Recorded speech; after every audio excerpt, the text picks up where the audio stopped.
大部分大概2-3成的人侧睡可以改善那个打呼的声音。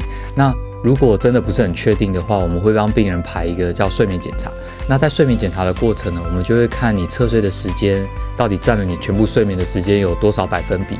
那在你侧睡的时间，呼吸中止啊、打呼的次数有没有改善，这个都可以看得出来。所以其实只要做一个睡眠检查，这个是健保有给付的，不用自费，就可以知道你侧睡会不会改善了。